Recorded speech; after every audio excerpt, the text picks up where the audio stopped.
Yeah, so I'm JP Pollak. I'm at Cornell Tech here in New York City and also run a company called Curiosity Health, which helps clinical researchers build mobile health applications.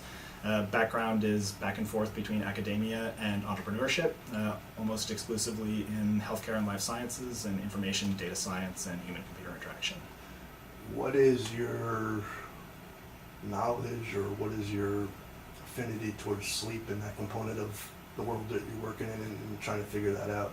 Yeah, so most of the biggest and most exciting challenges that we're trying to solve with health technology are related to behavior, and sleep is one of the more interesting topics in behavior these days. There's eating, of course, which is important, but it's almost too difficult to solve. Whereas sleep, there are a lot of societal problems. There's stress issues. There's it's tied into so many different things that you don't necessarily have to take the most direct approach. You don't have to say it's time to sleep now. It's time to wake up now. You can address lots of other issues. The data quality that we get related to sleep is very challenging, so that makes for a very interesting information science problem. What is challenging? Excuse me. What is challenging about it? What are you seeing that does not give you such a clear signal? Yeah, so oftentimes we try and work with situations where we don't necessarily have wearable data. We're trying to gather the most realistic data that we can get coming off the phones. And for some people, if you're a really hardcore phone user and the first thing you do when you wake up in the morning, the last thing you do before you go to bed is check your email, go on Instagram, whatever. For those sorts of people, we can actually get really good data about when they're sleeping. There's some really cool work, particularly at University of Washington, that documents this stuff really well.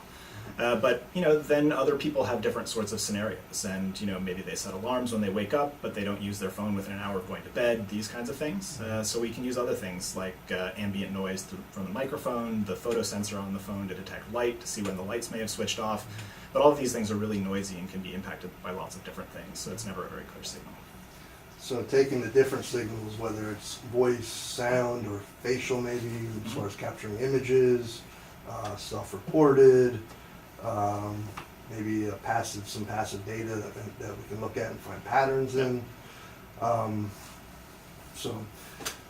We've been running the sleep health study for 2 years now, and we're growing up, and we've all been in this research kit world for a few years now. We all would like to go and redo it again, and that's what we're getting to do. What are you excited about as far as the capabilities about what we have and what we think we can do going forward? Yeah. So I think where things are starting to get really exciting now is we actually have started to collect enough data that we can really start to build personalized models, not just population models. And personalized models are really where the future of this stuff is. So I mentioned that data are different for different kinds of people. Some people are going to be really good about reporting their outcomes, personally on the phone with self-report. Other people not so much, but maybe they'll have a great passive tracker, right? So trying to figure out the individual differences between people, the different methods that they use, and trying to incorporate all of those things into personalized models. It'll be great from the perspective of understanding what's actually going on with them, and even more importantly, for delivering them interventions will actually be more likely to work for them. So I'm happy you brought that up, because that's one of Carl and I's secret things. We don't, the big debate is over how many hours or quality is. We want to get down to what is the right amount of sleep for me, that so-called N of 1. And sleep health, all the way to all the sub-studies and all the different sleep disorders that we could do, if we can get down to that, then we feel like, hey, this venture and this work and this thinking that we've been doing, we can get us down that road. Yeah, absolutely. And so, the more kinds of data that you can collect about people's quality of life, not just their sleep habits and sleep hygiene, right, the better you can start to understand those questions. As long as people are willing to consent and we have really good practices around data privacy and security, there's no reason why we can't incorporate those kinds of models. How successful are people being with their job? Are they meeting their personal and professional goals? These kinds of things. We can start to incorporate this stuff. And again, as long as we're conscious about what we're doing with those data, we can do quite a bit. How are you managing or dealing with, and we ran into this when we first launched Sleep Health, was, yes, it's an IRB, it's research kit, and the participant goes all the way through the pre-consent and fills it out, and they understand it, but at the end of the day, they still think it's a consumer app. Yeah. Yeah. How are we going to cross that bridge, or?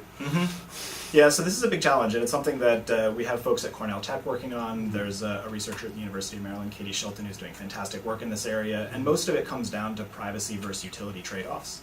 So if people perceive they're getting a lot out of what they're doing, and that's different for different people, right? It may be that you're contributing to science, it may be that you're helping population health, or it may just be that you're trying to figure out what is best for you, right? Like we just discussed. Right. And as long as you feel personally like you're getting good utility out of what you're doing, you're willing to contribute more and more data. So, the not so secret reason why Google and Facebook and all these companies are able to collect so much massive amounts of data is A, it's really easy for people to give it to them, and B, they feel like they're getting an equitable return on what they're putting in. So it's our responsibility as researchers to not just build apps that collect data, put it in a black hole somewhere, and publish a research paper 3 years later, Right. but to actually give people utility for what they're providing. I think that is, coming from us as a patient organization and being sort of the proverbial front door and then the back door for the dissemination. It's finding out what that secret sauce is going to be in between what's in it for the person, the participant, whether it's, something tangible or is it, just, altruistic and this is what I'm doing for the better good in society. Because we saw that, depending on how we delivered, because we threw up too much stuff on the first study, that, some people are what would it call them, heavy users, or and then some, didn't. And then we went back, but even when we've emailed some of them in the last 2 years, these people are still interested in research studies that we have. Yeah. That was encouraging. Yeah. So, for almost 12,000 active people, I didn't have maybe a couple people unsubscribed from our list. Yeah, that's very impressive. That's good. Yeah. So I know we're the message is getting better, but we know we want to, go back to the app, whether it's the diary, the real-time feedback, whatever function, or the PVT alertness we were just talking about with Dr. Grandner about. Obviously we have the largest PVT library in the world right now. Right. But that thing about measuring, I don't know if Carl and Sean have taken that into account. Yeah. And we needed to make sure they do, because they're going to get called on it. Yeah. So this month coming up is the month of September, which is our sleep awareness, where we make sleep a priority in all walks of life, whether it's at school, at home, in the workplace, whatever it may be. So for September, we're going to be showing these interviews with people we work with on our team, doctors that we feel like have the right message, and patients that have made it out on the other end and have the stories to tell, so that we're not the martyrs for everyone else. So based on the 6,000 surveys we got from the FDA, we'll report on that with our report, and then throughout the whole month we'll launch this whole campaign. So the ideal is do we build all that up, and then in October, November, do we launch Sleep Health with a Dreamforce or something like that? So that's sort of where my head's at with this next version, and I know we finally are getting everything squared away with Sage. So I think Sean's supposed to be sending you his updated what you need, and then we can get the ball going. Yeah, fantastic. Yeah, so I mean, with any kinds of these applications, whether it's commercial or citizen science or personal health or whatever it is, anytime there's good public mind share around something like Sleeptember, sort of coming as close on the heels of that as you can. When it's top of mind, people are going to be a little bit more likely not just to download something, but to answer 5-10 questions when they first download it. The kind of stuff that you really need to make these apps successful. So I think it's great timing. But even we haven't had our paper published with the JMIR with the evidation with this little micro study we did. I mean, it's when we can show people that we're recruiting by the hour, not by the day. Yeah. Just from a recruiting standpoint, it's going to be major. But what we also learned with them was that we made the mistake the first time with the Sleep Health iOS research kit was that we threw too much up against the wall. Yeah. So with evidation, we literally asked one daytime question a day for 7 days. And now that it's a biased population because they have 1 million something wearables, people wearing wearables in their community. So they're obviously into this and getting reimbursed for their data of some sort. But they still filled out that question at an 80 to 90% rate. And then when we did it quarterly, it's the same thing. It just blew our mind. Yeah. Yeah, there's with getting the kind of data that you need and sort of collecting as much versus the right amount, it's always challenging questions. I mean, there's a few things that go into it. There's this utility trade-off, right? If people feel like they're getting immense value out of what they're doing, they're more likely to contribute more. And that's really sort of the most important dimension. The next one is, if you don't ask for enough to begin with, you won't actually know what you can get, right? And you'll miss out on a lot of data from some of these really heavy users, which, that stuff can be valuable too, even if you don't get it from everyone. We had that problem with the health kit. We weren't really, why do you want all this other stuff? I'm like, I don't know, but I Yeah. know we might want it. That's exactly right. And so, now sort of the way of thinking is we're trying to build these sort of, I talked about personalized models of understanding people's health and behavior and making recommendations for them. There are also personalized models for how we collect data from people, right? So really early on in the lifespan of someone's use of an app, we can figure out, are you the kind of person that wants to meticulously record every detail of your life, or are you the kind of person that if I ask you more than one question a day, you're just going to uninstall? And figuring that stuff out early on and trying to optimize data collection is really important. So we'll be looking for the RLS or the RLF, as Carl likes to tell me, the rate limiting steps and factors. There you go. The quicker you identify them, the quicker you avoid a lot of headaches. Yeah, exactly. So, thank you. Sorry. Well, You okay there? I'll be Been fine holding in it 5 for the last seconds. day. Yeah. I didn't see you, but I don't have eyes behind my back yet. You can go and say again, thank you. I'll cut my coughing. Thank you so much, JP. I look forward to working with you. I know our whole team is. We're very excited to be able to work with guys with your background and your knowledge and your experience to be able to help us, not fix what was not right, but improve upon what we started and to start to really grow this thing because, we're at 12,000 and I'd like to see us at 100,000 soon. Yeah, thanks so much. And So- again, we really look forward to working with you guys as well, and particularly on a problem so big and important as this. Gonna make it happen. All right. One question for you. What have you learned from patients that really has surprised you and changed the way you look at things? Oh, okay. That's a good question. So I personally haven't worked with enough patients in the sleep domain to have learned anything particularly surprising around patients and their sleep.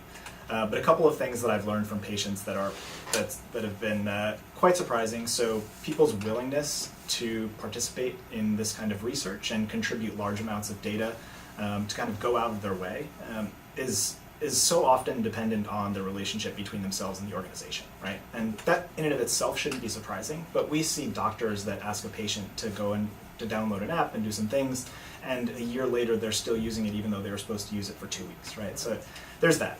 The next one I think is really interesting is people talk a lot about age gaps and the sort of seniors are very unlikely to use these kinds of technologies.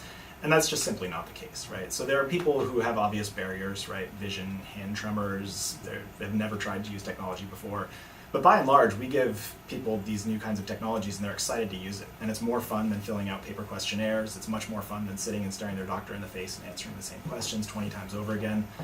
So really, it comes down to this fact that people want to adopt these new technologies, particularly if we do a good job with it. That is a phenomenal response. It is. And I guess our job also as well is in this whole thing, what we're learning, talking about specific X, Y, and Z companies is, every day I walk out and I see someone with a wearable on and say, oh, I know what kind of sleep I'm getting. And I have to say, no, you really don't. And that, I think, is part of the education and awareness as an organization like ours, where people are starting to trust us. And, I used to post about heart. I go, why, your sleep apnea, what is it? Well, now they don't ask that anymore. They understand there's a connection.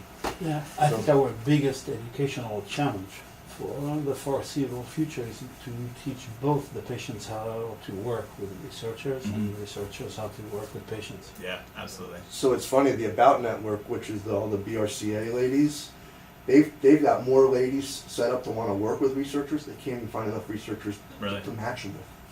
That's crazy. Yeah. The wearables is interesting, right? So we often talk about the importance of awareness and, sort of like gateway devices and apps and things like that, right? So, is it better if a person is using a gold standard measurement tool? Is it better if they're talking with their clinician, working with you guys, as opposed to just, downloading and buying a Fitbit? Right. Yes, obviously. But if you're sort of, if the Fitbits and those kinds of devices can be an actual gateway to better products and better services and better research, then, then they're doing some good. Whether people are making those transitions or not. And I agree. I love that there's millions, if not billions, of people wearing them now. It's just, now it's time to get the right education out there about what's, what they're really capable of and what they're not. Yep. And so, to a certain extent, that's why I think it's important that the research community does have relationships with these companies, right? So, we're not telling people, okay, throw out your Fitbit, put this on instead, this is what you need to be doing. It's okay, we'll meet you where you are, we'll figure out what's working, and we'll slowly move you over to a new platform that's going to do a little bit.